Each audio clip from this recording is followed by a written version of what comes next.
In this video, I'm going to talk about the new album by Muse called Will of the People. The album was released on August 26th, 2022.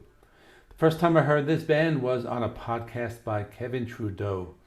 He was the author of that book, Natural Cures They Don't Want You to Know About, and a few others. He eventually got in legal trouble and spent some time in prison, but why am I talking about him? It's because during one of his podcasts, he played the song Uprising. And he's like, you got to listen to the lyrics and the song. This is exactly what they, meaning the global elite, the shadow government, or whatever you want to call them, like that's what they are doing to us. So I'm listening to the song, and this is about 10 years ago, by the way. And I'm thinking that this is pretty cool. These lyrics are something you would expect from like a thrash metal band. But the music was like synth pop. It had falsetto vocals, something that's common with this band. It has a techno beat, but it appealed to me. I'm someone who listens to metal music, but I liked it. I eventually bought the album Resistance, and that's an album I think is very good. I have enjoyed their music passively over the years, but it's not a band that I have followed very deeply. So that brings us to Will of the People. I decided to check it out. I listened to the singles with the intention of doing a review. This is a band I haven't talked about yet on this channel, so I thought it would be a good idea.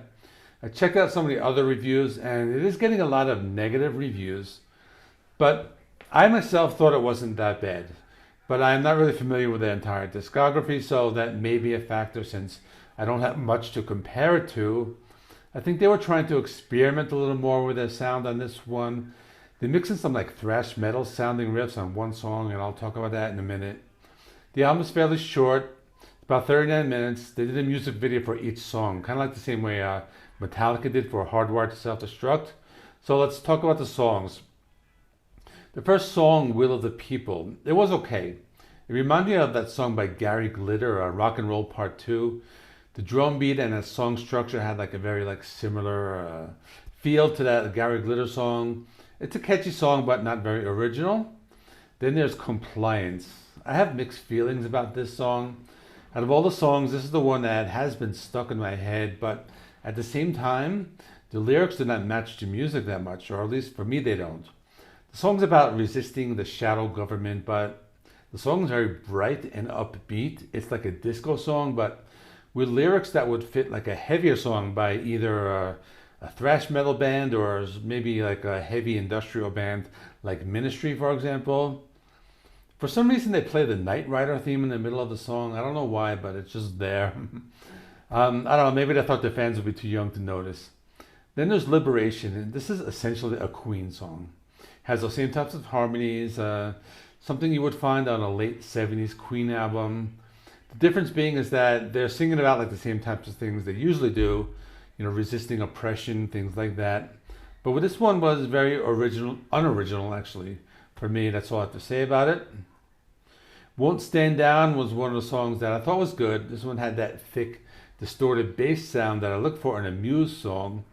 It also had some of their heavier synth sounds and even delved into heavy metal territory with this one. This was one of the singles that was released, and since I am a metal fan, this was one of them that did appeal to me, one of my favorites. And the overall sound did fit the lyrical content, talking about the whole resistance thing. Then there is Ghosts, How Can I Move On? It's a good song. It's a stripped down piano ballad.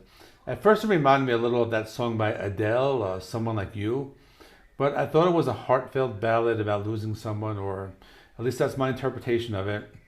They also mentioned the Great Reset, something that came out of the COVID-19 pandemic. It's about economic recovery. They still have a little of that conspiracy theory aspect of it, and keep in mind this is their first post-pandemic album, so these themes do come up. You Make Me Feel Like It's Halloween, that's a good one. It has the sound of 80s horror movie with that type of synth sound. It mixes the sound of classic Muse, some 80s horror, and a little bit of Michael Jackson. The lyrics were interesting. My interpretation was that it was about someone who was in an abusive relationship and his partner is very controlling, makes him feel very suspicious and paranoid, but it was one of the better songs. Kill or Be Killed is a song where they play some thrash metal during the breakdown. Something I don't think they have done before, I may be wrong. The overall tone of the song was on the heavier side. And this is something I look for in a Muse song, with those like thick and heavy synth and bass sounds. Lyrics were a little hard to decipher, but I also thought about them having something to do with like a toxic relationship. And it was a good song.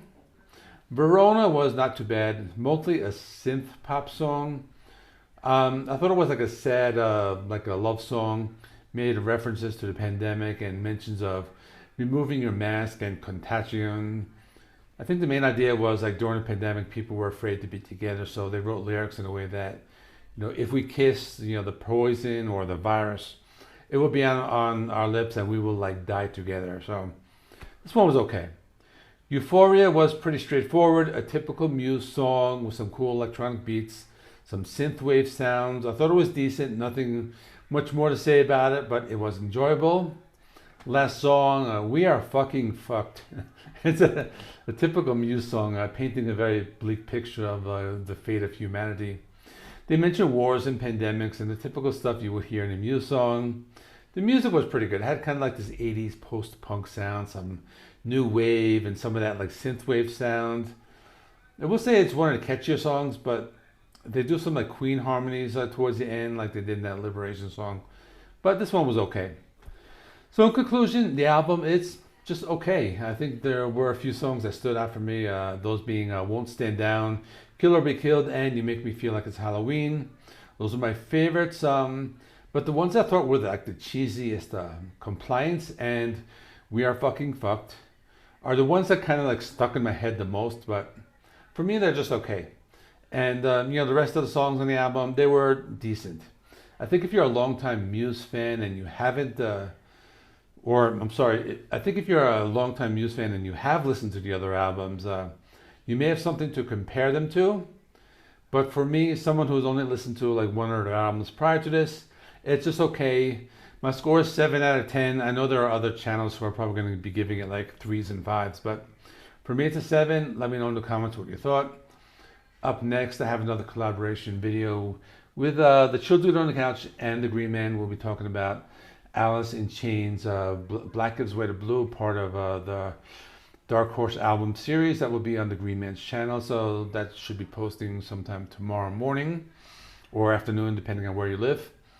And that is all. I'll also be doing the Machine Head. And thanks for watching. See you in the